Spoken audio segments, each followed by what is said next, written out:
All right. Hello and welcome to episode 13 of Question and Answer. And I am your host, pannobhasa, also known as David Reynolds. That is my secret public name. And I must admit, I'm kind of surprised that we're all the way up to episode 13 already. It's just people keep asking questions, and so long as you keep asking, I will keep answering. So, without any further ado, let's get to the questions. And the first one is from Shawarma Dharma. And I suspect that's not his real name. But anyway, Shawarma Dharma says, for the next Q&A, less a question and more a prompt for hearing your thoughts. Idea number one, the Sparta meets Buddha meme shared here. And he's referring to the Discord server that we have associated with the Subscribestar account. It has like the raging Spartan King Leonidas from the movie 300, and then it's also got a picture of the Buddha, and it says, "Yes, you can be both." And at the bottom, it's got the Buddha sitting there with like the same raging face as King Leonidas. So I suppose I should start over. For the next Q&A, less a question and more a prompt for hearing your thoughts. Idea number one, the Sparta meets Buddha meme shared here. Jordan Peterson's idea of being a controlled, dangerous person. Carl Jung's shadow. Sri Lankan and other militant Buddhism. So that's idea one. Idea two, don't kill mosquitoes. Metta, loving kindness, prohibitions on military careers from right livelihood. Developing a breathy Dharma voice and all that implies. So, how does Theravada and how do you, Panyo, consider these ideas as integratable or mutually exclusive? So that's kind of interesting. That's a good question, I think. So, I mean, from the orthodox traditional Theravadan point of view, then, I mean, if you're really going to take morality completely seriously, you are going to purify your karma, you're going to purify your mind so that there's absolutely no negativity there, then you renounce the world and go and meditate under a tree for the rest of your life.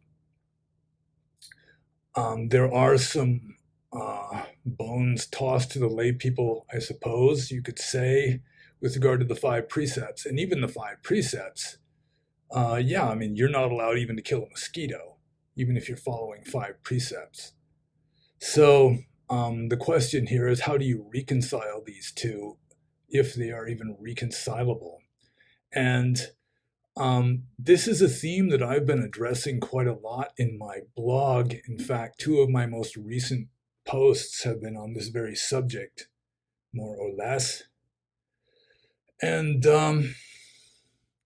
yeah, I would say that if you really are intent on being a complete saint, then yeah, your best bet is to renounce the world. Just literally renounce worldly life, become a homeless wanderer, or at least get yourself locked up in a cloister and just meditate for the rest of your life. But that doesn't really work for most real humans. I mean, you have to have killing in order to live. I mean, life requires death. If you don't have a military, you don't have police armed with guns, then you're just going to have rampant crime and in barbarian invasions and so forth. People will have to be vegan, and even, I mean, they're just going to starve because I mean, you wouldn't even be allowed to use insecticides on the veggies. So it's nice. It's like a luxury.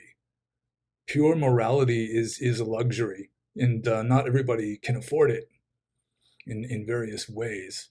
So how do you reconcile it is, first of all, you try to be honest with regard to what the texts say, and the texts based on ancient India, and like ancient Buddhism was based on a very, very ancient tradition going way back into prehistoric times in the Indus Valley civilization, where you're trying to purify your karma. And the Buddha had like a radical psychological way of going about that. But the idea to begin with was, I mean, purify your karma through saintliness of some sort or another, and that's how you get out of samsara. That's like the basic idea. And most of us, we just really can't afford to live that way. It's not even in accordance with a Western culture. You'd practically have to go to Asia or just seclude yourself in some remote monastery somewhere in order to really do that, of just avoiding all negativity and unskillfulness and so forth. So most of us have to be honest and say, okay, this is what the texts say. You're supposed to do this, but I'm not in a position to do it, so I'm just not going to do it. And that requires a certain courage and manliness to accept the consequences of your actions. It's like, okay, I'm going to kill animals. That means I'm making unskillful karma, negative karma that's going to come back on me. I'm going to face that with as much equanimity and fortitude as I can muster. So, yeah, that would be the way you deal with it. I mean, you can't deny karma if you're a Buddhist. I mean, that's one of the fundamental teachings of Buddhism. And so if you're going to do bad karma, quote unquote, then you have to acknowledge you're doing that. You have to acknowledge that there's a very good chance it's going to come back on you. Whatever you have done to others is going to come around back on you sooner or later, probably. And so you have to have the courage and fortitude to just face that and say, okay, I will accept when it comes back on me with as much equanimity as I can muster. And with regard to the soldiers that is mentioned up above, yeah, I've had the idea for a long time that a soldier should be viewed as a kind of tragic hero who is sacrificing his own virtue, possibly sacrificing his own hopes of heaven for the sake of others, and that is, that's an honorable sacrifice. And so I think there should be some respect for that, even though the person really is sacrificing their own virtue for the sake of their country, for the sake of their families and friends, and just, as a matter of duty. So, yeah, I mean, if you're going to live in the world, then you have to accept that you're going to be doing bad things sometimes, and bad things are going to happen to you as a consequence of that. And you just have to have some stoicism about you. You have to have some backbone. You have to be willing for bad things to happen to you sometimes and to deal with it with a certain amount of equanimity or philosophical detachment or whatever. So that's how I consider these ideas as integratable. Whereas Theravada Buddhism, Orthodox Theravada Buddhism, it just tells you to be as saintly as you can manage, and your best bet is to renounce the world. So I'll just move on to the next question. And I do apologize if I didn't answer that one sufficiently. Excuse me.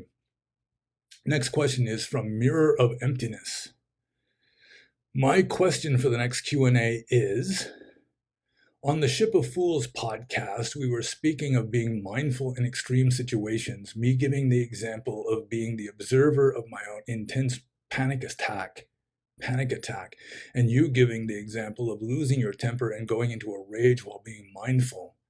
The more I thought of it, the more I came to the conclusion that I was probably just totally psychologically detached, and that is quite common in a crisis. So I'm wondering, what do you think of this regarding your own example of mindfully raging, and what is the difference between mindfulness and psychological detachment anyways? Okay, well, first of all, I mean, there's nothing at all wrong with detachment. Buddhism teaches detachment. Pretty much all philosophy teaches detachment. And so I assume that what Mirror of Emptiness is referring to here is actually dissociation. And I really can't speak for what Mirror was experiencing when he was having his experience, but with my own experience, dissociation, it's a part of your personality, part of your mind detaches from the rest, and really there is no full connect. I mean, there's like a closed door between them. Like somebody who's channeling, they might not remember what the other personality is saying, even though it might just be a figment of their own subconscious imagination. So, or a person with multiple personalities, that's like a classic example of dissociation, hysterical dissociation. One personality isn't necessarily aware of the other personalities.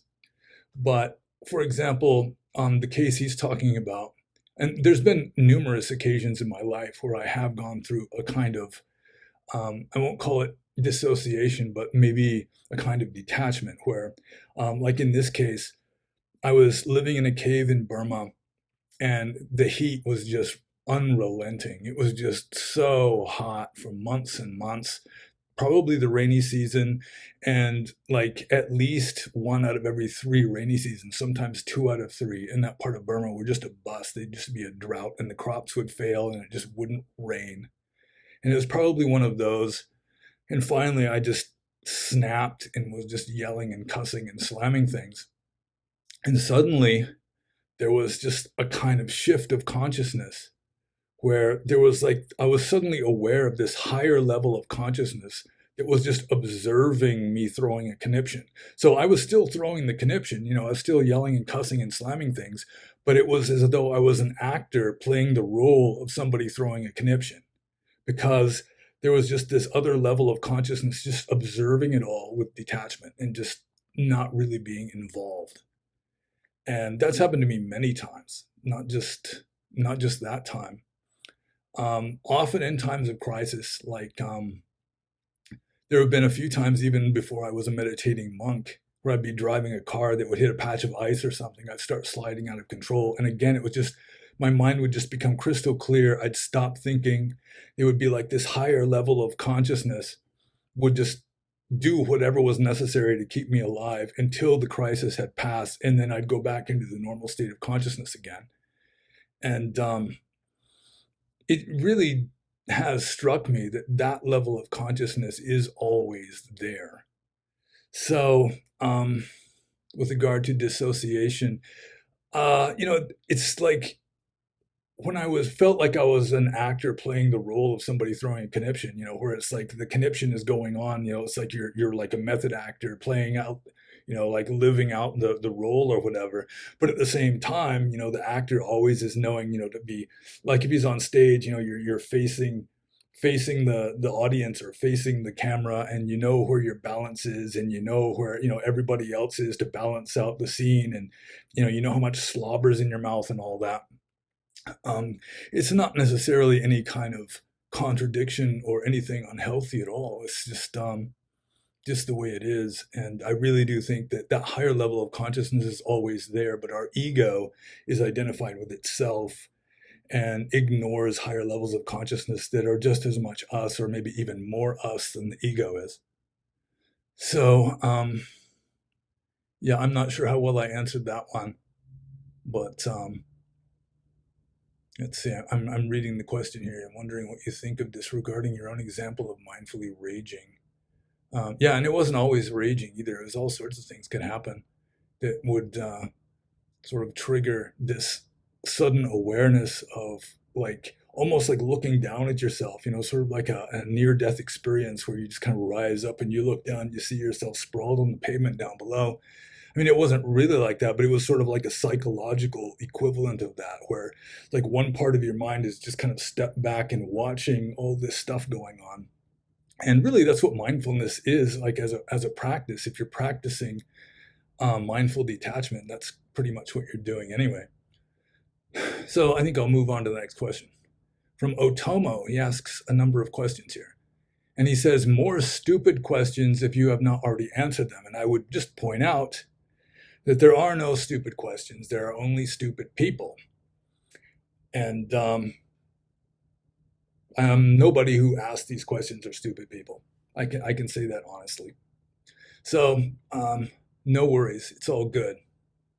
So his first question, women in Buddhism, can a woman gain enlightenment in this life? And according to Orthodox Theravada Buddhism, the answer is yes.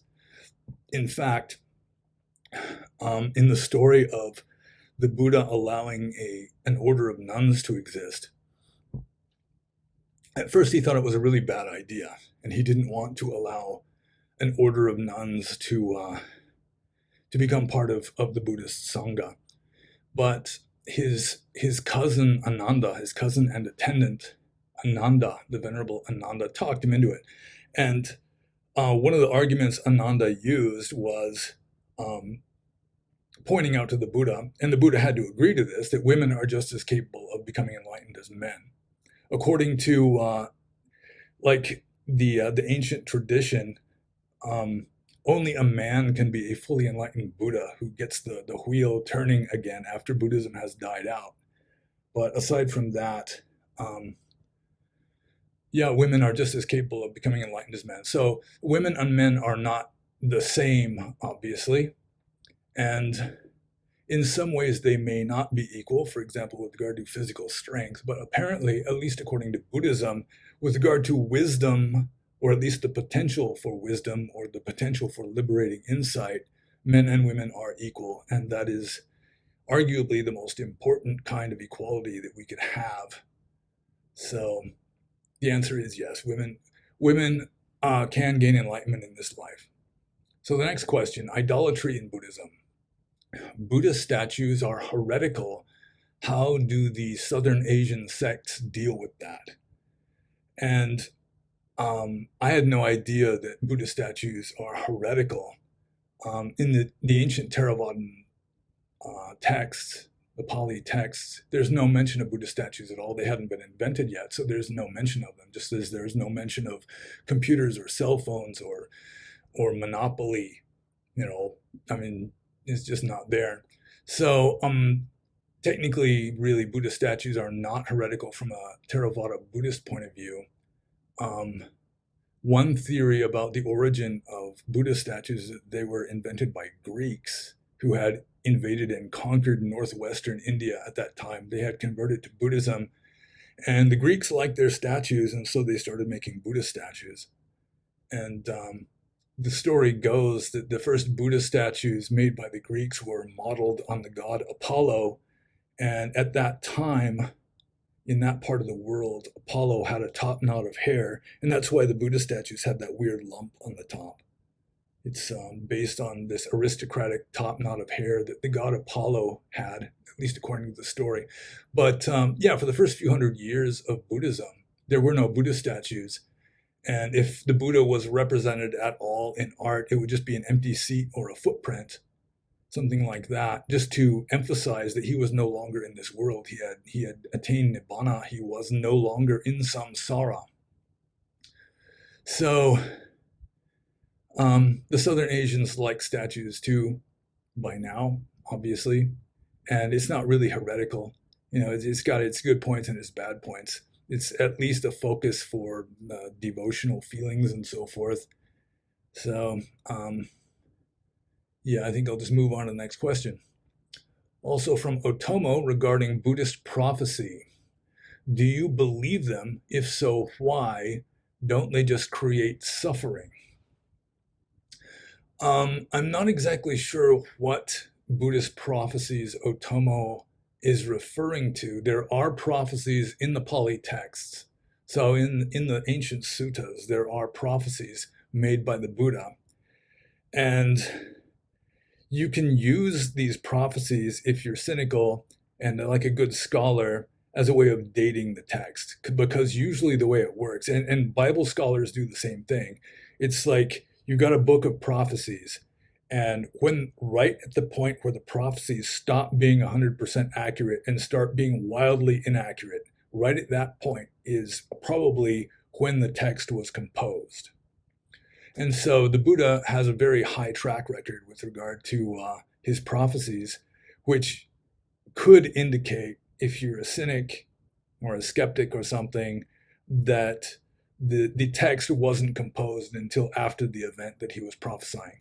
Because the Buddha really, he was not really a prophet. He was just a philosopher sage, just teaching people how to do as he did and hopefully become enlightened. So with regard to other Buddhist prophecies, I don't even know what they would be. And don't they just create suffering? Really, I don't see how they would create suffering. It could be if it's a wildly wrong prophecy and people are like clinging to it or something, then it could create suffering just as anything creates suffering if you cling to it sufficiently. Um, but yeah, there are prophecies in the Pali texts, and not very many, as I recall. And like, for example, I think it's there's a sutta where the Buddha is passing through Pataliputta, which is like a small town at that time, or like a large village, maybe even. And in the sutta, he prophesies that it will become a great capital, and later it did become the capital of the Magadhan Empire, I think. And so you could say that that was a prophecy, and it was like a harmless one. I mean, he was just saying that that town was going to be a great capital. But I mean, the skeptics or the cynics can say, well, that probably was not composed until after Pataliputta had become a great capital, and then they just sort of retroactively had the Buddha prophesy that. But it's really irrelevant. I mean, prophecies are irrelevant to the main point of Buddhism, so it's not really any more important than like the cosmology, a lot of that kind of stuff either. A lot of the myths and legends, fire-breathing dragons and all that sort of thing, they're not really to the point of the central message of Buddhism. So fortunately, we can dismiss most of the narratives because Buddhism really isn't based on a story. It's just based on human psychology more than anything else. So we'll just move on to the next question here. Can a Buddhist be dual religion, Jewish and Buddhist? If so, why? If not, why? I have met, I mean, it's kind of interesting that he has Jewish and Buddhist as an example, because I used to know this guy who, he was really a devout Buddhist. He meditated every day. He had memorized Pali texts by heart. He attended the very first meditation retreat at IMS. He was just really into Buddhism. He thought it was, 98% factual and reliable. And he also denied that he was a Buddhist. He insisted that he was a Jew. But as a Jew, I mean, he did not keep even the Ten Commandments. And he thought that Yahweh or Jehovah was really just a kind of Brahma. He's one of many gods, which, the ancient Jews also, I mean, they were polytheists up until the Babylonian captivity or after the Babylonian captivity. So I suppose you can be Buddhist and some other religion so long as you're not denying the central tenets of Buddhism. If your other religious belief causes you to reject the idea of karma, for example, or it causes you to reject the Four Noble Truths or something like that, then then you'd be like a semi-Buddhist and maybe a semi something else. But yeah, you can be dual religion so long as your other religion isn't causing you to positively disbelieve some fundamental tenet of Buddhism. Otherwise, you'd be like semi, like quasi or something. Okay, next question. Can you name all the monks that have attained enlightenment like Siddhartha? How many arhats do you know? I mean, nobody can name all the monks that have attained enlightenment like Siddhartha. I mean, if you read the text, it's been millions of them probably. And really, it's just a trick question anyhow, because, I mean, enlightenment is a paradoxical state. Nirvana is just not within the context of samsara. It's completely off the scale. And so it's just really incommensurable with anything going on in this world. In Orthodox Buddhism, they can say, okay, you're an arahant if you have no greed, hate, or delusion. You don't experience suffering anymore. You're not creating new karma anymore.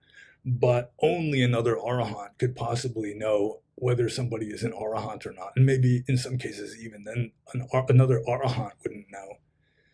So it's like, if you're unenlightened, you're looking at the world through unenlightenment colored glasses, and you can meet an enlightened being and you're just going to be clueless. He's just going to seem as foolish as you are, probably. Or if you got the idea, like an unenlightened person has the idea that so-and-so probably their teacher, is enlightened, all they're doing is they're cooking up some unenlightened idea of what enlightenment is like and then sticking it onto this other person.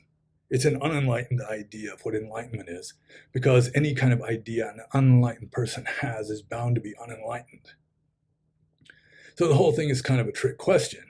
I mean, we could meet arahants and not even know that they're arahants if we're not arahants, or it could just be that being an arahant within a samsaric context is pretty much meaningless, because just enlightenment itself, or nirvana, is just a completely different level of reality, and the whole thing is paradoxical and kind of a mystery. So I'll just go on to the next question, which is a Lulu. I must say, are you enlightened? If so, why? If not, why? Explain what brought you to enlightenment or what keeps you from enlightenment. So again, it's kind of a trick question. And obviously, I don't want to claim that I'm enlightened. But, I mean, nobody should just say that they're unenlightened, because that helps to reinforce being unenlightened. It's just like slamming a door in your own face. So, I mean, you don't want to limit yourself. You don't want to say, I'm unenlightened, because that is like one of the nails holding you down to unenlightenment, so to speak. And even worse than that is saying, well, I'm not living up to such and such standard, and so I can't become enlightened. I'll never be enlightened in this lifetime. I mean, that's just awful. I mean, that's really slamming the door in your own face. So just be open-minded, and it's best just not even to think about it, not even worry about it, whether you're enlightened or not. I mean, you are what you are. You can say that it's just perfect under the circumstances, whatever you happen to be. Um, it's just exactly what you need to be. So, yeah. So that's kind of a question that's best just left unanswered, and nobody should even stew over that. Don't think that you're unenlightened, and don't think that you are enlightened either. Just whatever. It's just keep going forwards and don't bother with it. So the next question is from Nardi. What do you know about Marpa, the teacher of Milarepa, and how he was an advanced meditator, translator, and had also a wife? Are there in Buddhism examples of people like him, advanced meditators living a lay life? I've heard that Tibetan Buddhism has a lot of examples like this. Okay, well, I really don't know a whole lot about Tibetan Buddhism anyway, but I have read, it was like an Oxford University Press edition of his name was Evans Wentz, and he did a lot of good editing jobs of Buddhist texts, mostly Tibetan ones. And one of them was about the songs of Milarepa, which include an old biography of Milarepa, or I think it was his autobiography, or it was considered to be his autobiography. So I read about Marpa a little bit in that, and the life of Milarepa, at least the story version of it, is really fascinating. I mean, this guy was living on a diet of nettles for a long time. He was just a hermit living out in a cave in Tibet, and he ate so many nettles that he turned green, and also his clothes just rotted off. So he was like this green naked person, and if anybody saw him, they thought he was a monster. But with regard to Marpa, the teacher, and how he was an advanced meditator, translator, and also had a wife, I just vaguely remember the details of Marpa. Really, whether he was how advanced he was or anything, I can't really say. So move on to the next part of the question here. Are there in Buddhism examples of people like him, advanced meditators living a lay life? The first example that comes to mind would be U Ba Khin, who was the teacher of S.N. Goenka. He lived in Burma. S.N. Goenka lived in Burma too originally. And he was like a government administrator. He was some sort of government official who had a busy job, but at the same time he was a meditation master. So it is possible. And I think U Ba Khin also was probably married. I can't say for sure, but I wouldn't be surprised.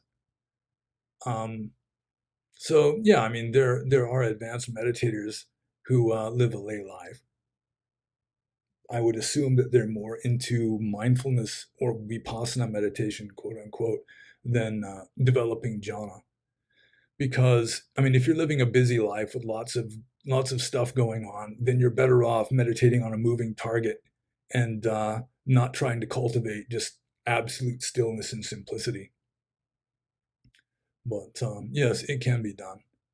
And like one of the most famous Upanishads, or one of the most famous parts of a famous Upanishad, is the enlightened Brahmin, or the very, very wise Brahmin, teaching his favorite wife.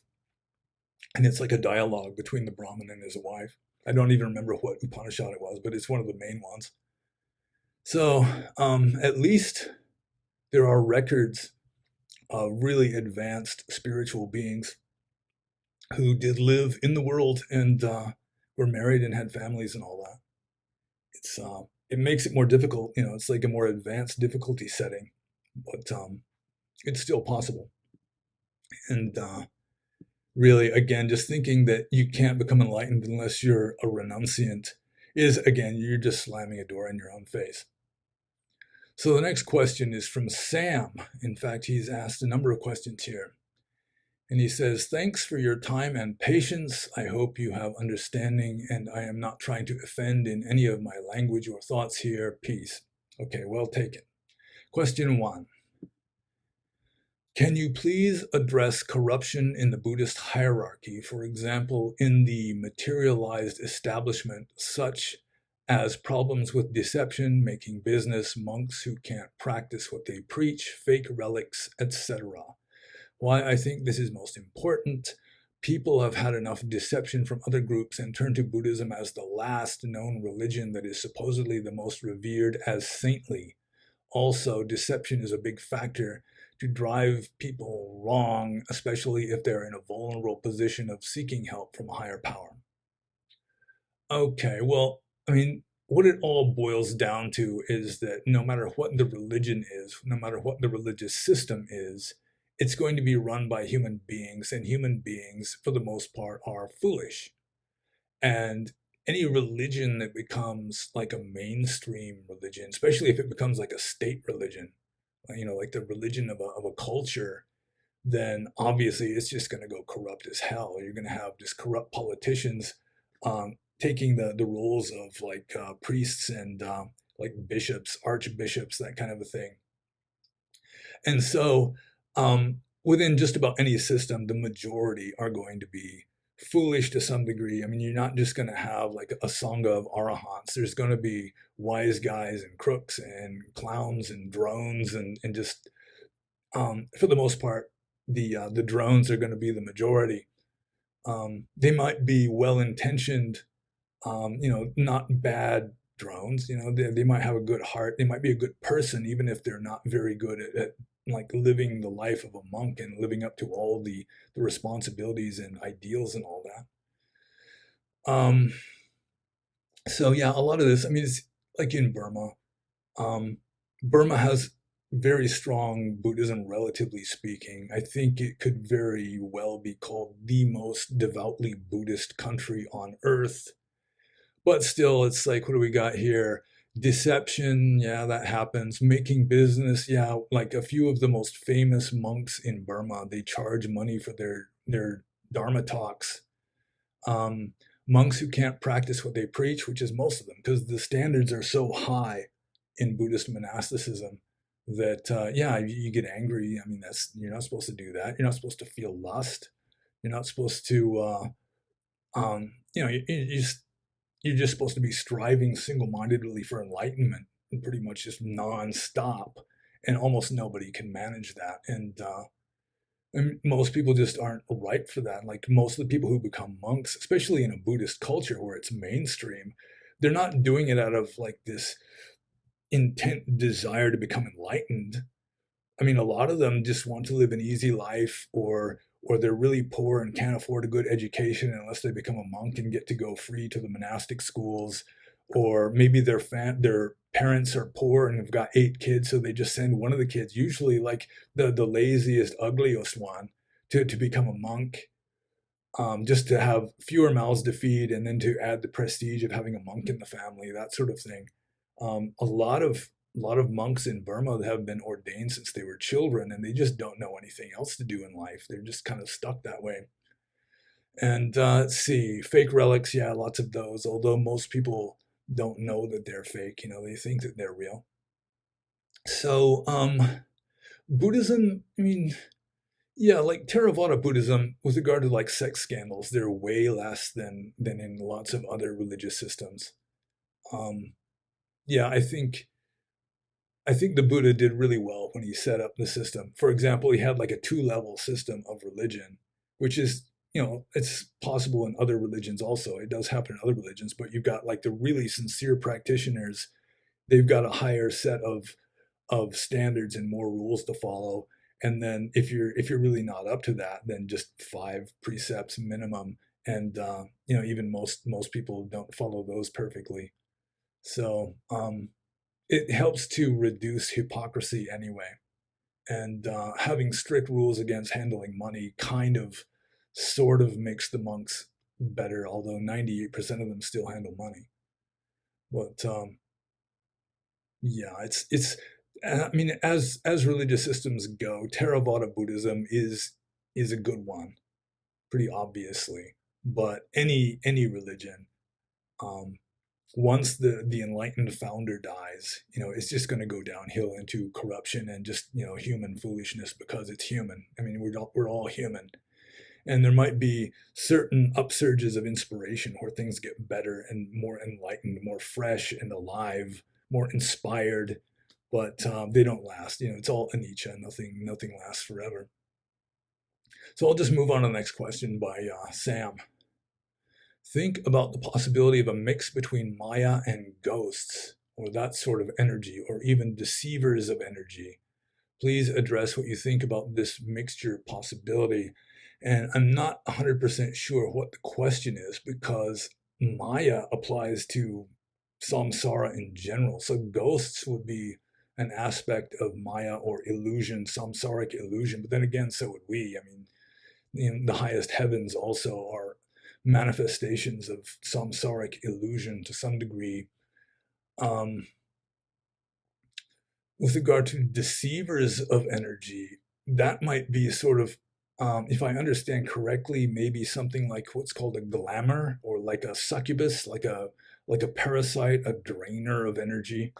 And yeah, they could exist, and I wouldn't be surprised at all. In fact, I think there's a good chance of it.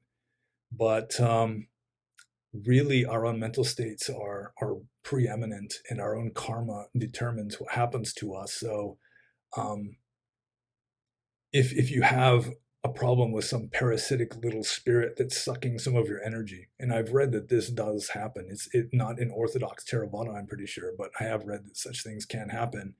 That just as there are physical fleas, there are also like little spiritual, like ghost fleas or something that suck our life force or something like that. Um, yeah, I mean, it can happen, but it can't happen to you unless it's your karma that it's going to happen to you. So you still ultimately, deep down, are in control of your own life and whether that is happening to you or not. Um, most people just aren't enlightened, of course, and so they have this subconscious mind that creates problems that they really can't be aware of consciously because it's subconscious. But yeah, it's mostly just the unskillful karma that allows that sort of thing anyway. And so it's still karma.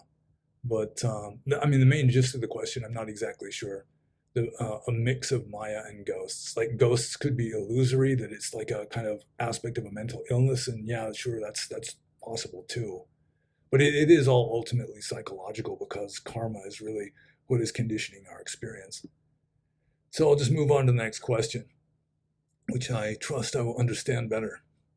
In terms of what I know about karma in Buddhism, anything bad that happens is a part of the person's path or clearing their karma.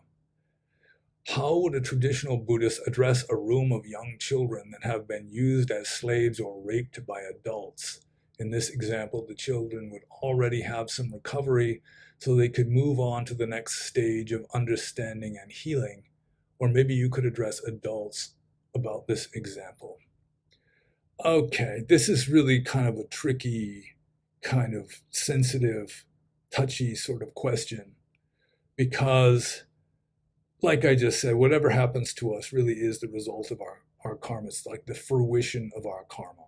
You know, like any sensation that you experience, positive, negative, or an Abhidhamma scholar recently told me even neutral sensory experiences, they're all the fruition of karma. And so the standard explanation is that, it was the fruition of bad karma from a previous existence. And most Western people don't believe in reincarnation, and so they just reject that as bullshit. And then sometimes they can just twist it around to say you're blaming these victims. You know, it's victim blaming. You know, it's like you're blaming these little kids for causing themselves to be abused. And that's an ugly way of saying it. I mean, in a way, it's kind of true, but it's not the kids that did anything wrong. It was just it was like the fruition of the actions of a previous person, with them being sort of the continuation of that. But let's just say, for the sake of playing devil's advocate or Mara's advocate, let's just leave reincarnation or rebirth out of the deal altogether. Then, still, I mean, I'm not going to reject karma in this life, with karma in this life being that, our existence is a manifestation of our own mental states, that, we really are, to a very profound degree, determining what happens to us in life. And it's like if you put a little kid behind the wheel of a car and let them drive the car, then there's a good chance they're going to crash the car, because they just are not skillful at driving a car yet. They're not skillful at navigating such a vehicle. And small children, just with regard to driving this body through life, just like creating an existence for themselves, they're not skillful at that yet either.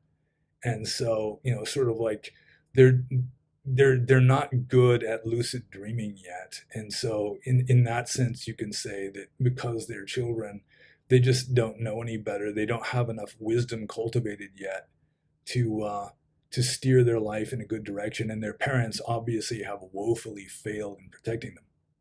In fact, sometimes their parents are the primary predators on them and just inflictors of misery. So, yeah, I mean, I am compassionate. It's not like I'm trying to do any kind of victim blaming here. Buddhist philosophy can be pretty cold, and so, I mean, there is that too.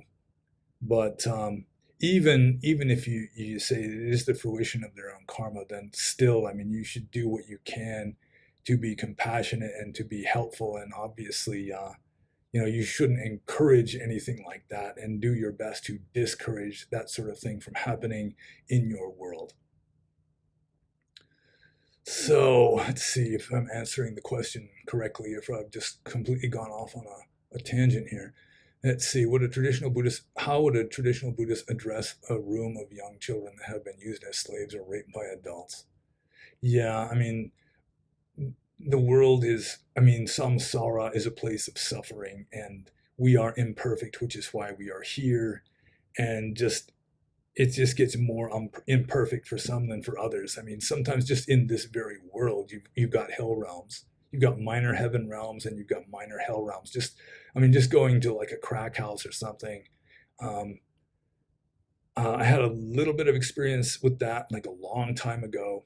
And not that I was like a crackhead or anything, but still, you can just wind up in the wrong place at the wrong time. And it's just like this hell-like vibe. There's just people who are creating a hell for themselves. And obviously they just don't know any better. It's not like, you can say it's their own fault, but in a way, they just can't help it. And so the best thing you can do is try to help. So next question. As this is also by Sam. As I understand, the mental state of a Buddhist is to do nothing of no harm and act as in the snake and frog example that you have given before. Can you please address this situation, your thoughts about a Buddhist of this nature that walks across a path to see an adult beating a child or raping them? Side note, there is a real scenario of Buddhists going after rapists in Myanmar. I think this is the country. Then there were other Buddhists that did not agree with this. I am just wondering about the normal instinct a human has to intervene compared to a Buddhist that does not have that instinct. Okay. Well, I mean, one of the points I need to emphasize here, that I emphasize a lot and it requires emphasis, is that in Buddhism, right and wrong are not matters of physical actions. You know, you can say, I mean, is doing such and such right or wrong? But I mean, it can be either way. It's like the frog and the snake example that he mentioned here. It's like you're walking through the forest and you see a snake trying to swallow a frog, and the frog is squealing and struggling to get away because obviously the frog doesn't want to be eaten by the snake. So you chase the snake away. If you do that out of compassion for the frog, you've done something good. And if you do the very same thing out of aversion for the snake, you've done something bad. It's the exact same action. It can be good or bad depending on the mental states. And inaction, not doing anything, is morally neutral, which, if you're going for enlightenment, is actually preferable to earning merit.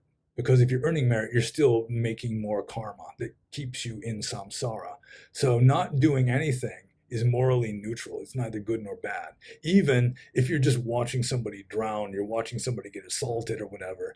And really, this is largely based on this prehistoric ancient Indian philosophy of karma is what is keeping us in this world, and we need to exhaust our karma somehow in order to liberate ourselves from this world.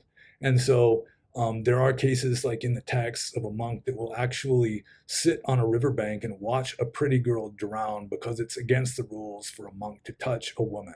So to swim out and save her, possibly doing mouth-to-mouth resuscitation, he could break a rule by doing that. So he's just not even going there. He'll just sit there and let her drown.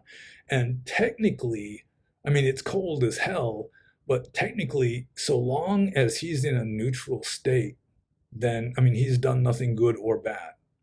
But it's just not human, you know? I mean, you have to be just so, just so detached that, I mean, you've just gone beyond humanity at that point.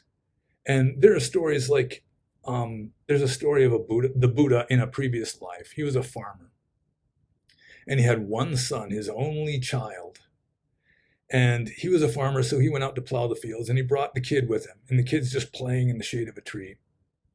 You know, he's helping his wife maybe by getting the kid out of her hair or something. And so he's plowing the field and he looks over and he notices the kid lying motionless on the ground. So he runs over, and it turns out the kid has been bitten by a snake and is dead. So the Buddha, who was a very wise being, of course, I mean, he wasn't the Buddha yet. This was in a previous life, but still, I mean, he had been cultivating wisdom lifetime after lifetime for eons. What does he do? He just goes back and finishes plowing the field because there's nothing he can do to save the kid. The kid's already dead. So the field had to be plowed, so that's what he did. And I mean, it's just kind of cold and inhuman. You know, it's you can argue that it's just a myth, just giving an example of just superhuman equanimity and detachment. But yeah, it's you're probably better off if you see an adult beating a child or raping them. Just anybody with an ounce of like compassion and just, I don't know. I mean, yeah, I mean, I would intervene. It just seems like the obvious thing to do. Side note, there's a real scenario of Buddhists going after rapists in Myanmar. Yeah, that is true. And the rapists tend to be Muslims, which is, it's like a Muslim Buddhist thing. And sometimes, you know, it can just be a made up story. I've many times living in Burma, you know, you hear of Muslims raping a Burmese Buddhist girl, and then you've got reprisals and sometimes, you know, like burning down people's houses and that kind of a thing. And I mean, just intervening and stopping it from happening is one thing, but like revenge is obviously unskillful from the Buddhist point of view. Even like using violence, just like anything motivated by hatred or ill will, anger and rage, that kind of a thing. I mean, it just makes things worse. It really doesn't improve the situation. So, trying to stop bad things from happening, trying to stop bad things that are already happening, that's fine. But doing so in a state of rage or revenge or hatred, anything like that, all you're doing is just fueling it. You're just throwing fuel on the fire. Even though you might stop this particular case, you've created more karma for that sort of thing to happen. So, yeah, so technically, just not doing anything, even though the whole world is going to shit all around you, that is morally, ethically neutral from a Buddhist point of view, so long as your mental states are also neutral. And that's really the point. I mean, good and bad are mental states in Buddhism. It has very little to do with outward actions or even just outward rules. It's the mental states that are really determining whether what you do is good karma or bad karma or just neutral.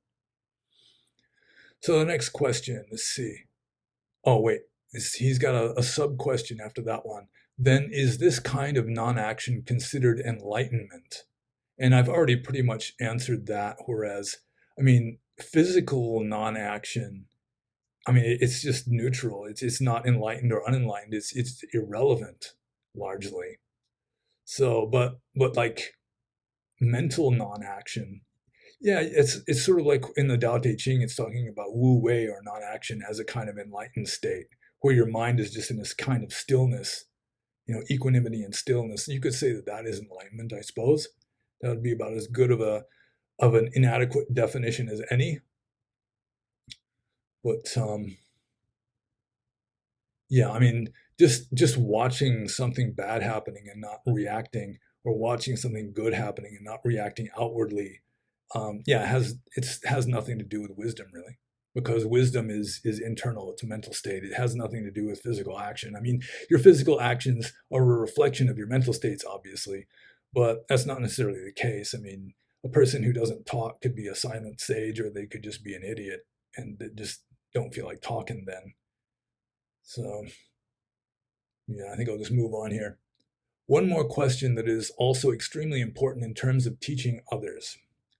Sex is a part of who we are literally, although I understand the abstinence in monks or practitioners, etc. Why is this subject not addressed by monks or Buddhists as a teaching to lay people?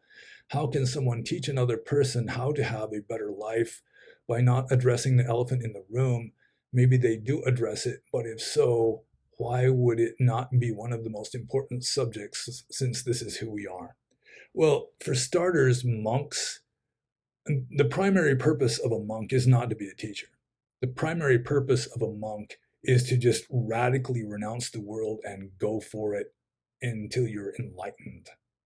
So the primary purpose of a monk is to be meditating under trees in the forest, not to teach people. In fact, there are a few suttas that say that, or there's one in particular, where it says that a monk really has no duty to talk to lay people other than just politely asking them to leave him alone. Because a monk is more or less of a recluse. He interacts with people when he goes for alms round, but not necessarily at any other time. So this is, again, it's just this radical renunciation.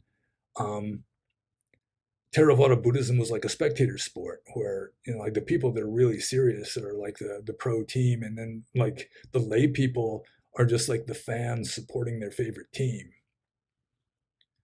But even so, I mean, monks can teach about sex. Mainly, that is limited to just encourage them to keep the 5 precepts, which includes precept number 3, which is to abstain from sensual misconduct, which mainly means adultery and like wanton promiscuity, consorting with prostitutes, or just like, picking up chicks in bars that you don't give a damn about.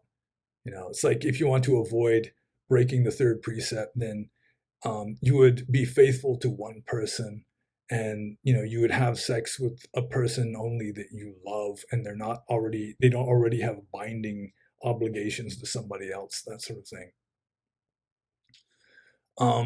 Aside from that, monks really have to be careful about talking about sex, especially to women, because if they veer off a little bit into being a little too explicit or something, they've just broken a very serious offense, broken a very serious rule.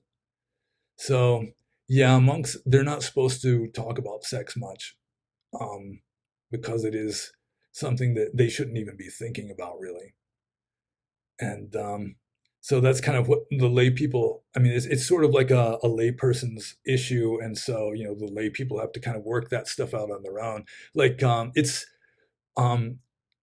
like a major rule. There is a major rule, a Sangati Sesa rule, against a monk even participating in a marriage. So it's very different from like Christianity, where marriage is a sacrament. In Buddhism, because it was based, it was originally like a monastic system. It was a system of renunciation.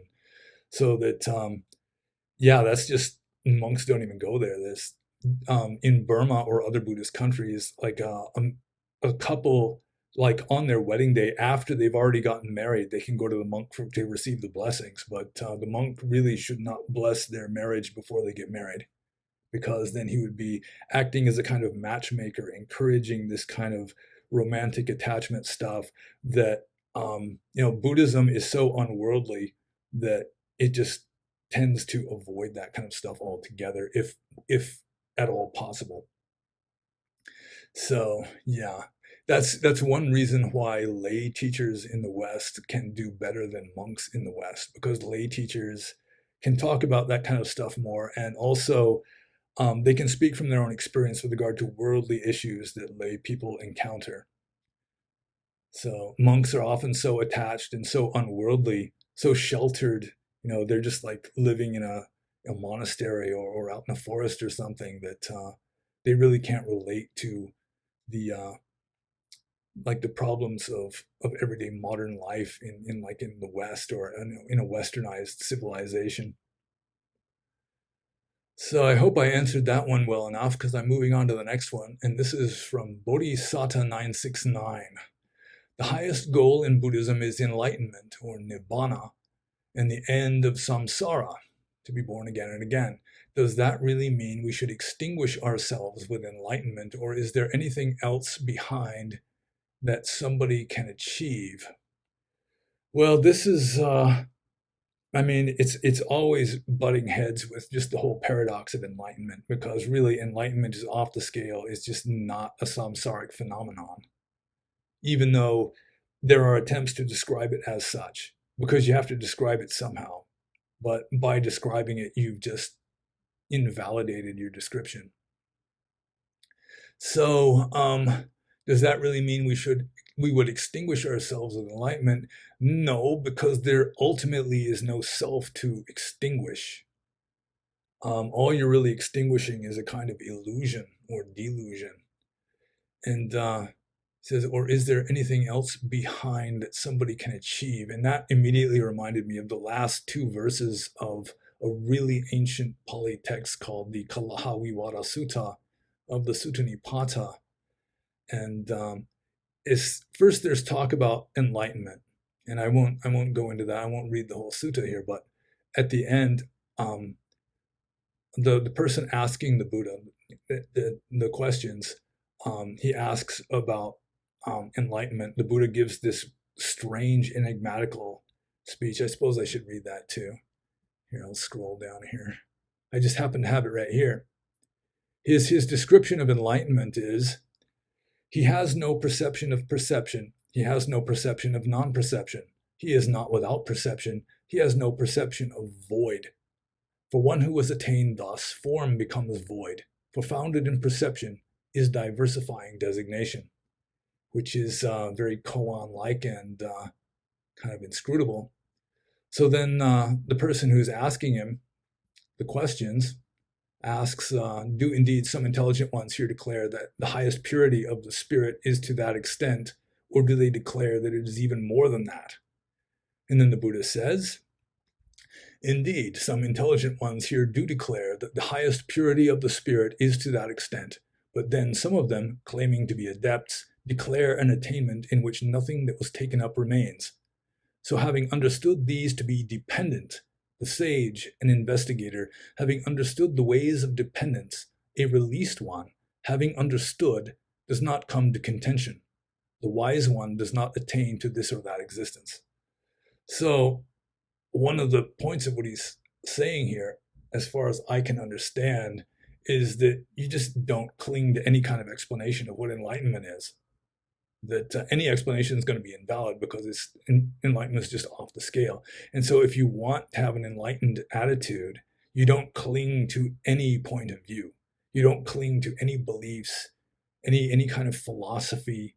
And originally Buddhism was this kind of a radical, just let go of absolutely everything, including your own belief systems, including Dharma itself. And I mean, that is just such a void. It's just like free fall. It's like having the rug just yanked out from under you and no floor or anything underneath that. Yeah, Buddhism couldn't stay that way for very long, and so they started cooking up all these systematic philosophies. But let's see. I may have wandered away from the question here. Does that really mean we should extinguish ourselves with enlightenment? We would extinguish ourselves with enlightenment, or is there anything else behind that somebody can achieve? There is nobody. I mean, ultimately, from the Buddhist point of view, we don't extinguish ourselves because there's nobody to extinguish. There's no self to extinguish, and it's like nobody can achieve it because there is nobody ultimately. And that's kind of like what enlightenment is just realizing that there's nobody to become enlightened anyway. That's another invalid way of explaining it, and I'm just moving on here. Dog breath, good old dog breath. He's got a number of questions here. Could you please give an overview of the relationship between nihilism and Buddhism? Okay, nihilism and Buddhism. He's referring. He sent me a much longer version of this question. It was like an essay all in and of itself. So I'm pretty sure what he's referring to here is that in the Buddhist time there were a number of philosophers teaching other systems, and they mostly went under the rubric of ajivaka. They were ajivakas of some sort or another. And some of them denied the existence of karma, saying that you can just go up one bank of the Ganges with this rotating razor knife thing and just like turn every living being you see into just a heap of bloody flesh, and then come back along the other bank and do the exact same thing, just leaving just blood and mayhem everywhere. And you're not creating any karma at all. That it's going to have no effect on you. That's one kind of nihilism. Another kind of nihilism, I think that was called Akariyavada or something like that. It's just denying that there is karma, denying that actions have consequences. And then there's another kind of nihilism called Uchida Deiti, or annihilationist view, saying that when you're dead, you're dead. That would be like a modern scientific materialist, would be that kind of nihilist. They might be both kinds for all I know. Let's see, can I give an overview of the relationship between nihilism and Buddhism? Well, Buddhism denied both of those. Obviously, Buddhism does very much emphasize the fact that actions have consequences, especially inward actions like volitional actions. Your mental states have consequences. So even just a flash of anger is going to have its consequences. Any kind of negative thought is going to have consequences. Any kind of positive thought will have consequences. And so the kind of mental states required to just butcher and slaughter every living being you meet, I mean, it's hardly likely you're going to maintain like philosophical detachment and pure neutrality while doing such a thing. So that's going to have effects on your mind, and the state your mind is in is having effects. It's conditioning the reality that you are generating for yourself. So obviously the Buddha did not endorse a denial of karma. And with Uchida Deiti, it's trickier. The whole annihilationist view, that was considered to be an extreme. The other extreme was called eternalist view, or Sasata Deiti, which says that after you die, you have an immortal soul that just lasts forever. And the Buddha denied both of these extremes, and he followed the middle path, which is dependent co-arising. And yeah, I'm not really going to get into that, but the thing to remember is that when you're dead is one extreme, and your soul is going to live forever is the other extreme. And the Buddha denied both. And part of that is just that any kind of view of reality is going to be false. That once you symbolize something into thoughts, then it's already invalid. It's just pure samsaric rubbish at that point.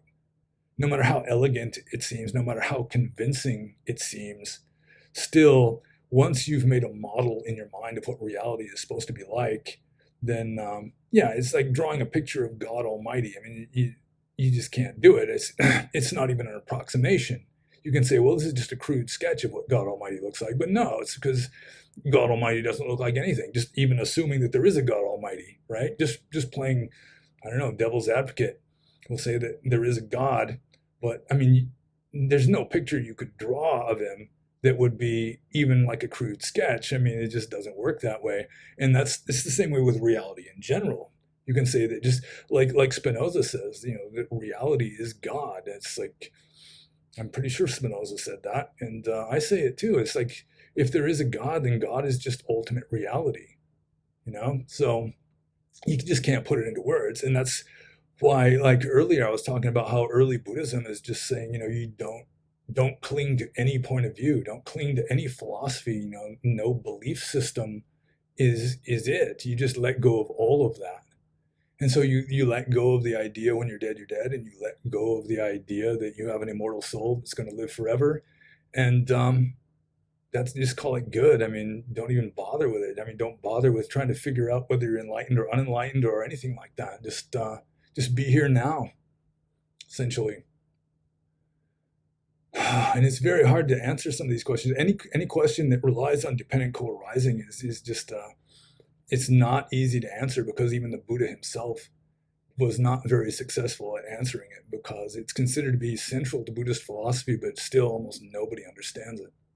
And he almost didn't teach Buddhism according to the legend, because he figured nobody would understand it. So, next question here, also by Mr. Breath. The Agivachagota Sutta records a conversation between the Buddha and an individual named Vacha.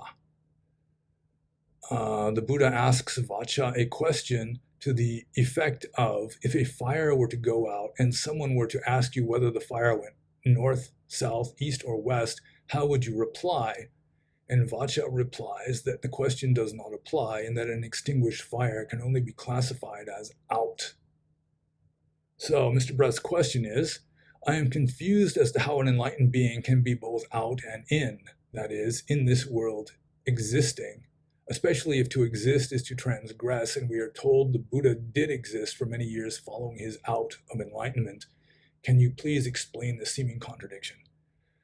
Okay, there's a number of things I can say. First of all, in ancient India, fire wasn't viewed the way modern science views fire. Fire was a god. It was Agni. It was like the messenger of the gods, and it had like a latent existence everywhere, like a piece of wood that hasn't been burned yet has like the fire kind of existing in a formless state inside that wood.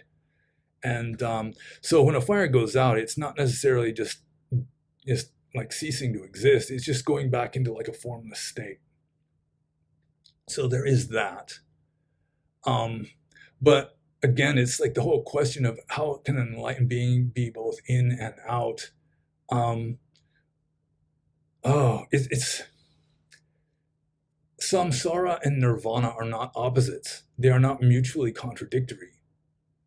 It's sort of like, I wrote a long time ago this little story about a glass Coca-Cola bottle.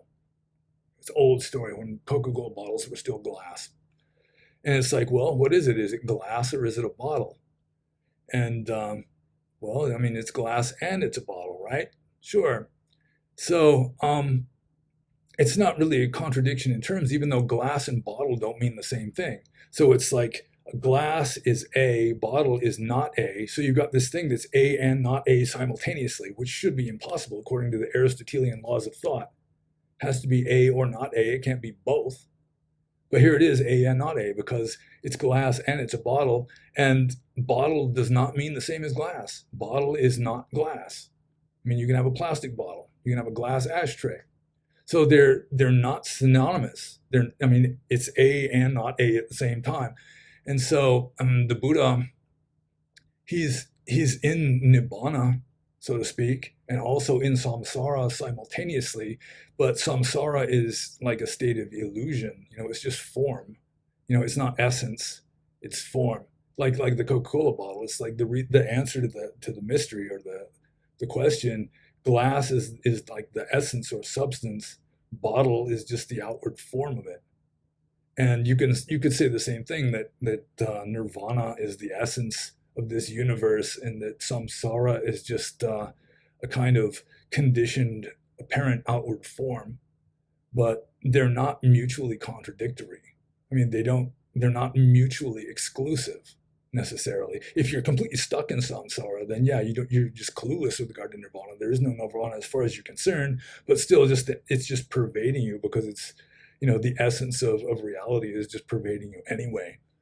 And with regard to the Buddha being both in and out, another answer to that question is there's a different sutta where somebody is asking him the standard question that he refused to answer, and that is, does an enlightened being exist after death? And generally, he refused to answer that question. But in this one sutta that I remember, he even went so far as to say, I mean, you can't really say that he exists even before death, whether he does or does not exist. The whole thing is just kind of paradoxical. And again, you cannot describe reality in words. So it's just an act of futility. So the seeming contradiction is a seeming one, but it's not really a contradiction, because samsara and nirvana are not opposites and are not necessarily mutually exclusive. And of course, some of the Mahayana Buddhists go so far as to say that they are the same. So next question from Mr. Breath here. What difference can it possibly make whether or not one acts without virtue in regard good mental, verbal, and bodily conduct if there is no self to benefit from such actions? That is, if all impermanent phenomena, including thoughts, and these actions are related to no self, what possible difference can this make? I ask because this does, of course, raise questions about the Eightfold Path. Well, you can say that there is no self, but by the very same token, there's no action, because there's no self to perform that action. The whole thing is like a mutually conditioning illusion or delusional state.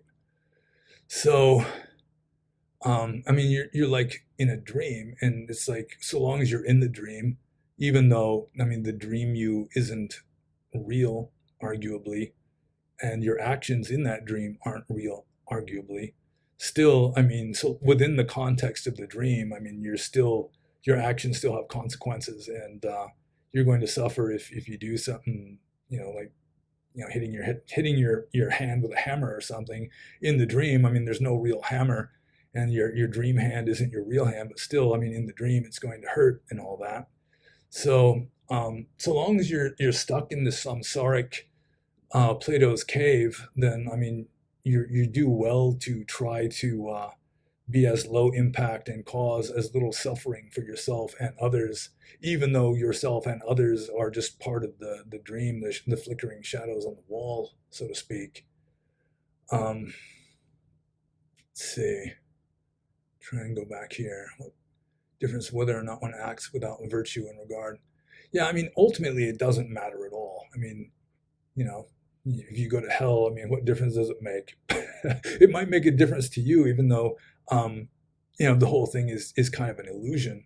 But I mean, if you don't want the illusory you in absolute misery, then you should live like an illusory good life until you can transcend the illusion, and then it doesn't matter anymore. And somehow I'm just feeling like I might not be answering these questions. Some of these questions are so subtle, and they keep going back to the whole idea of dependent co-arising and samsara not being ultimate reality and so forth. So I'll just move on to the next question, also by Dog Breath. In the Alagadupama Sutta, the Buddha describes how some individuals feared his teaching because they believed that their self would be destroyed if they followed it. He describes this as an anxiety caused by the false belief in an unchanging, everlasting self. All things are subject to change, and taking any impermanent phenomena to be a self causes suffering. Nonetheless, his critics called him a nihilist who believes the annihilation and extermination of an existing being. The Buddha's response was that he only teaches the cessation of suffering. Actually, he taught two things, suffering and the cessation of suffering. My question, it seems to me that, let's see, his question, it seems to me this is wanting your cake and eating it, contradictory, because if there is no fixed self to be annihilated, there is only no self. And if there is only no self, exactly what is extinguished upon the event of enlightenment? And this is just pretty much, it's almost the same as the last question, that really there is no self to be annihilated. But I mean, ultimately, I mean, there's no actions or anything. It's like the whole samsaric world is just this mutually conditioning virtual reality. And so long as you're stuck in it, you got to play by its rules. So, what exactly is extinguished upon the event of enlightenment? In a sense, you can say that really it's like a paradox. At the moment of enlightenment, nothing changes, nothing real changes. All that changes, all that can be said to change, would be the illusion. You know, it might stay an illusion, but it's no longer delusion because you're no longer believing it. So it would be just a slight shift with regard to that. It's like the illusion stops having any power to perpetuate itself, at least in one case. Um, but again, it's we're trying to describe um, reality within the context of unreality, which just doesn't work. Another question on this topic, also by Dog Breath: can it be said that Buddhism is built around this paradox? Um, Not really. I mean, the paradox is always there. I mean, it pervades everything. In a way, it's kind of a way of coping with it or dealing with it. But that's at a very advanced level. Mostly what Buddhism is built around is just this really ancient concept of purifying your karma, purifying your mental states until you are free. And Buddhism was more psychological. It didn't have such a mechanical, like the Jain concept of just mechanically exhausting all of your karma until your jiva, your soul, is completely unburdened and then can just float up and merge in heaven. Um, Buddhism, it was more of a psychological thing. So um, you're you're purifying your mind well enough that a kind of intuitive liberating insight can arise, and that's good enough. And then that's the paradox. That's when the paradox happens, because ultimately nothing real changes. So yeah, there is the paradox. Enlightenment itself is the paradox, but most of Buddhism is just trying to get to that paradox. Okay, last question from Dog Breath, and this is kind of a naughty one, I have to say. Okay, Mr. Breath asks, is money-hungry whores an appropriate criticism of Tibetan Buddhism, whose teachers seem, out of all sects of Buddhism, to be the most interested in selling Dhamma? Further, some of them even try to sell Dhamma, but instead use the word dana, or just generosity, like a voluntary gift. I have yet to find one Tibetan Buddhist organization that doesn't sell Dhamma but gives freely. They all seem to have their hands out in cross my hands with silver style. I am told even the Dalai Lama hides his Rolex when dealing with the common folk. How nice of him. Fact is, most of these Tibetan teachers seem much more infatuated with private jets, Ray-Ban sunglasses, and Mercedes cars than the teachings of the Buddha. Care to comment on this criticism? As I've said above, a couple things I said above. One was that I really don't know all that much about Tibetan Buddhism. Yeah, very little. I've had very little engagement with Tibetan Buddhism. I've read a few books, and that's about as far as it goes. I've known a few people who were involved in Tibetan Buddhism, so I've heard a little bit indirectly from them. So that's one thing. And also, like I said earlier, um, I mean, whenever you have humans involved, there's going to be foolishness involved. Yeah, I mean, you're just not going to have a religion that turns everyone into a fully enlightened saint. That most people are going to be fools. Most people are just not ripe for enlightenment, even if they try their hearts out, even if they try as hard as they can to become enlightened. Even so, most people fail and they just stay foolish. And they've got their desires and their cravings and their preferences and all that. So, I mean, that's found in all schools of Buddhism, like Theravada Buddhism. The same thing happens like in some of the IMS, like the Insight Meditation Society groups, where they're calling, they're including dana, like the volitional generosity, as part of the bill when you go to the retreat, that kind of a thing. Some of these Theravada Buddhist places too. I mean, any of the elite Buddhist places, the multi-million-dollar luxury Dharma resorts. I mean, they're going to be charging through the nose. Some of them charge an arm and a leg, and then they wonder why it's like there's not very many people of color attending these things. Let's see. So yeah, Money Hungry Horse. Yeah, I haven't seen it. I can't really say, but that sort of thing you're going to find everywhere. Um, I don't know about Shambhala International. That was the group that Brian Ruhe was a member of before they kicked him out. Um, and yeah, he's not a rich man, so I assume they must not have charged very much for him to be involved up until they threw him out for his political views. Uh, so yeah, I can't really say that Tibetan Buddhism really stands out in that regard because I've seen it pretty much everywhere.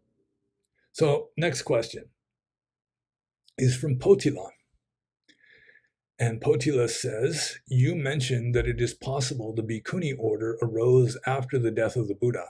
You base this on passages Therigatha in question, like in parentheses, question mark, in the text where the lives of nuns seemed copied from the lives of monks.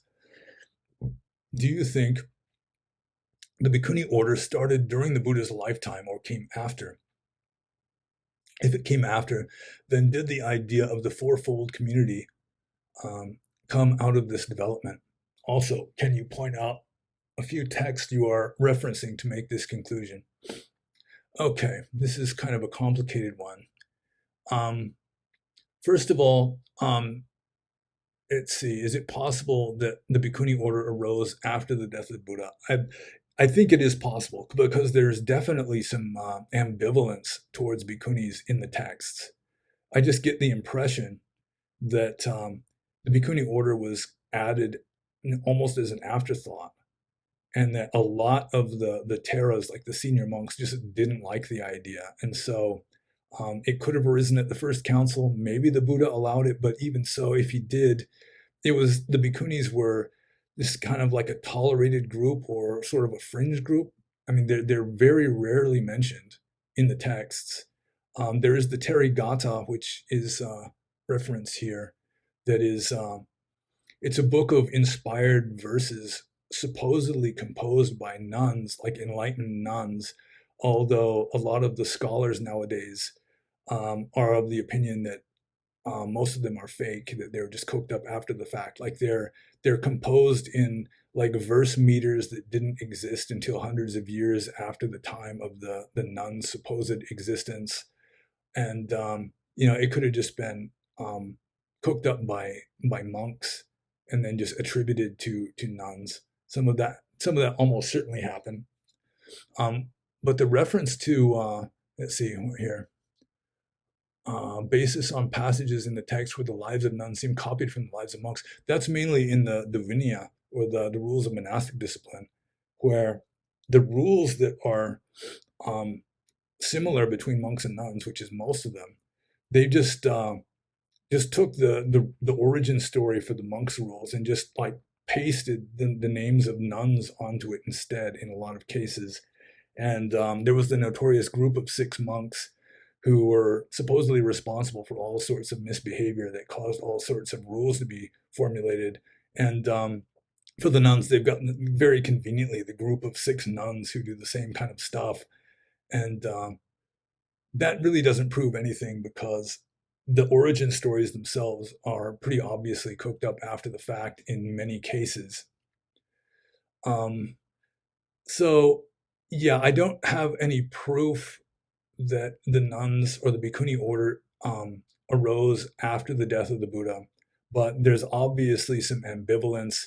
There was obviously some serious reluctance to allow nuns to exist. In fact, according to the text, the Buddha himself thought it was a really bad idea and had to be persuaded by Venerable Ananda to allow the order of nuns to exist. And even then, he's like, okay, but now you've done it, and says that Buddhism will exist for only half as long. And then they had to formulate much stricter rules for nuns than for monks, partly because in India, then, as is still the case now, in many cases, um, women were married when they were children, essentially, or at least they were betrothed, and they might not meet their husband until their wedding day. They just like two strangers. It's like an arranged marriage, and women had very few rights in ancient India, and so, well, they had very few rights pretty much in ancient anywhere. And so a lot of them would try to be ordained as nuns just to get out of a bad marriage or some such. And they wouldn't have a genuine spiritual calling. They'd just be like trying to get away from a bastard husband. And so they made the rules much stricter to prevent that from happening. So that only the women that were really serious about becoming enlightened would undertake it. But also, it could have just been some monks that just really didn't like the idea of nuns, because men and women together makes trouble, especially if it's they're trying to be celibate and unattached. You know, so if you're trying to be celibate and completely unattached to anything worldly, then men and women together, it's just too easy for nature to take its course in such cases. So, I mean, the whole thing is very complicated, and I think arguments could be generated either way. And so I've never really said that for sure it was one way or the other, but it does seem possible that like bhikkhunis were allowed, like at the first council after the Buddha had already passed away. And then they just slapped together rules that were based on the monks' rules in most cases. And yeah. So let's see, if it came after, then did the idea of the fourfold community come out of this development? So the fourfold community would be um, monks, nuns, and then male lay people and female lay people, I assume. Yeah, presumably that would be the case if that's the way it happened. I mean, so much of Buddhism, of even Orthodox Theravada, is a later development. Anyone familiar with the history of Christianity knows that it just mutated explosively during its first 100 years or so, and something similar happened with Buddhism. So, yeah, I mean, that's just an open question, and somebody could possibly investigate and analyze the texts more thoroughly than I have with regard to answering that question, whether just the historical Buddha historically really allowed the order of nuns, and if so, why are they mentioned so little in the texts? Okay, next question, excuse me, is from BPAT427. When can we expect the next video with you and Herr Ruhe? And I thank BPAT427 for answering or for asking an easy question. These are really refreshing. When I get like a really easy question, when can we expect the next video with me and Haru? And anytime. I mean, it's yeah, it's going to happen. Inshallah. Brian and I are good friends, and I think he's lost a little interest in interviewing me ever since I lost the mystique of being a monk. Here I'm wearing a black wife beater. But yeah, I mean, we're still good friends, and it's still, it's still on the table. We're gonna do more shows in the future, but I can't say exactly when. Next question from BPAT427: Have you ever met anyone you consider to be a sage? Well, that's sage. I mean, there's no real definition for sage. Sage could just mean like a very wise person, and yeah, I mean, I've met some wise old monks. Probably my best guess as to like really advanced, spiritually advanced being that I have met is I met Shui Umin Seattle once, and he was the teacher of the famous Utejaniya, who's all the rage at I guess it's Shui Umin Yekta, and in near Rangoon. So Shui Umin Sayadaw, he was a senior disciple of Mahasi Sayadaw. Mahasi Sayadaw allegedly wanted him to be his successor, but Shui Umin Sayadaw just went his own way and started his own um, tradition or his own monastery. And I met him once. It was in Mun State, and he was probably about. I mean, he had to have been at least in his 80s then. But I mean, he was just really just bright. I mean, you just get the vibe off him. He'd just be looking right at you like he's looking right through you, and just completely alert and just sitting straight up and down. And he was with another monk who was about the same age as him, but the other monk was almost blind, almost deaf. You had to yell into his ear and maybe he'd hear you and maybe he didn't. But Shui Umin Seattle, I knew one of his disciples, and his disciple was confident that Shui Umin Seattle could just read minds. I mean, he would just look right through you. So he was possibly the most spiritually advanced monk that I'm aware of having met. I've met quite a few that had a reputation for being enlightened, but that doesn't necessarily mean very much because even I have had a reputation for being enlightened in certain parts of Burma.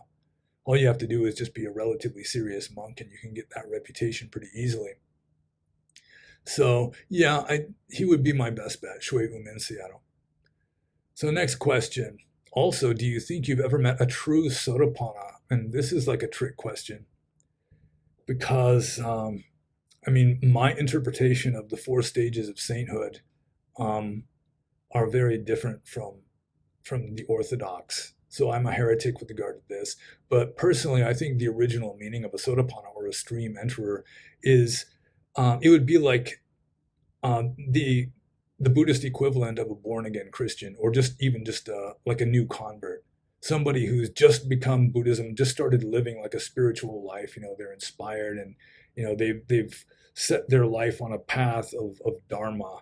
That would probably be the original meaning of a Sotapanna. They have entered the stream of Dharma, but it's not like they're guaranteed never to go to hell, or they're guaranteed of becoming enlightened within X number of lives or anything like that. Doesn't mean that they've necessarily had a glimpse of nirvana, unless lots of people have done that. So yeah, with regard to a true Sotapanna, as far as I'm concerned, a true Sotapanna would just be like a true sincere Buddhist. But yeah, and with regard to like the traditional interpretation, I think that's largely mythology, and so I really um, take with a grain of salt any claims, regardless of who makes them. They could be like Ajahn Mahabua, just the most famous monks, but if they're claiming, that they became a Sotapanna on this date, and it's like, yeah, okay, maybe, but personally, I think that the original meaning of a Sotapanna was just somebody who had converted to Buddhism and was like a sincere practitioner.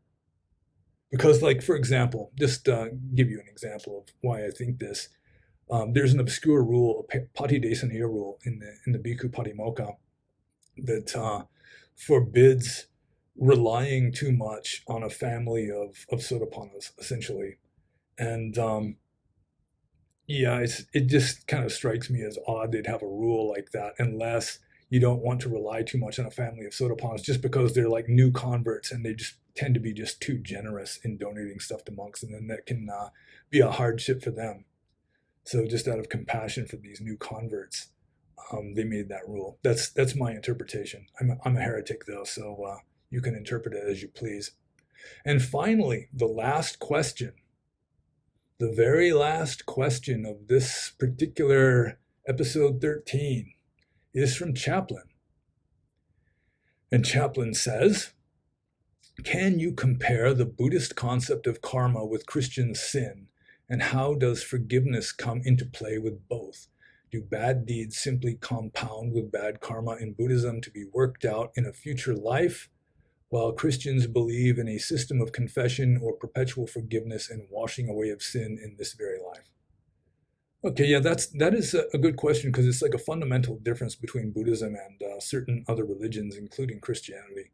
That Christian sin would correspond to what in Buddhism would be akusala kamma or akusala karma, which is unwholesome karma. Because good karma wouldn't be sin, but bad karma would be the Buddhist equivalent, I suppose. And how does forgiveness come into play with both? Well, in Christianity, then if you accept Jesus as your savior, he somehow washes away your sins. Or if you're a Catholic and you make confession, then the priest tells you to do the Hail Marys or the what's the other one, the Lord's Prayer or something, and that's supposed to eliminate your sin. And in Buddhism, karma does not eliminate except by just running its course. So that is a major difference between Christianity and Buddhism, is that in Buddhism, you can be forgiven of your sins, but that doesn't make your karma go away. That whoever is forgiving you is doing good karma of their own, like new good karma. So let's say somebody wrongs you. From the Buddhist point of view, you should forgive that person for wronging you. That is the best approach to take, or at least you shouldn't get upset about it. You should retain some equanimity, and but that's pretty much the same as forgiveness. It's khanti or forbearance. So yeah, so forgiveness is a thing in both religions, but in Buddhism, the forgiveness is like good karma. It's like a virtuous attitude to take towards others. So if other people are bad, they're making bad karma for themselves, but at least you can forgive them for that, which, at least you're not harboring hatred and resentment and that sort of thing, which is good for you. So it's really a good practice for the person to forgive others, but no amount of forgiveness is going to, the Buddha himself could forgive you, but that's not going to make your karma go away. So let's say you punch somebody in the nose, they forgive you, but you still got the bad karma for punching that person in the nose. They just refrain from making more bad karma through the resentment and the desire for revenge and the hatred and all that.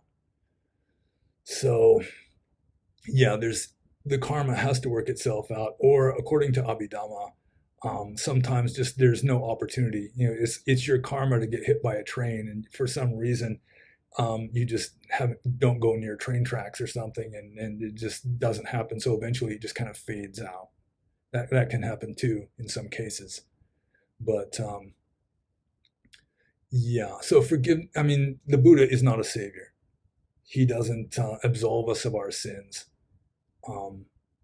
We have to work it out on our own, or at least get as close to working it out on our own that there's just like the insight arises on its own, which is like a paradoxical state. Enlightenment itself is like a paradoxical state. So there could be some validity to the idea of divine grace, because we can't make ourselves being enlightenment, because making is karma and enlightenment is not the result of karma, not the direct result anyway.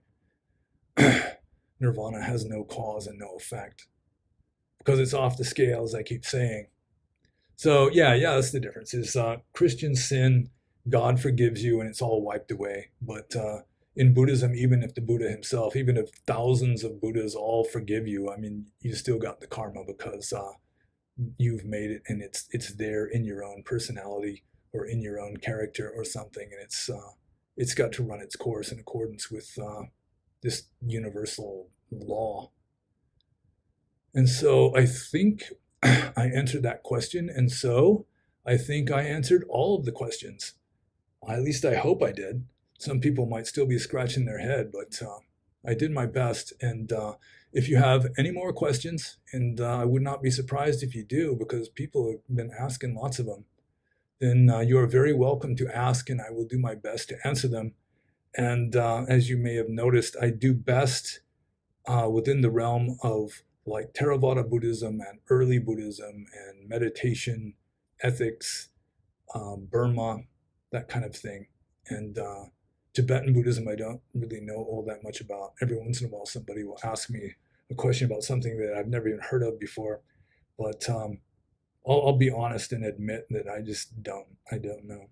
But for the most part, with regard to Theravada Buddhism and what early Buddhism was like, I've got a pretty good idea, or at least like a coherent one.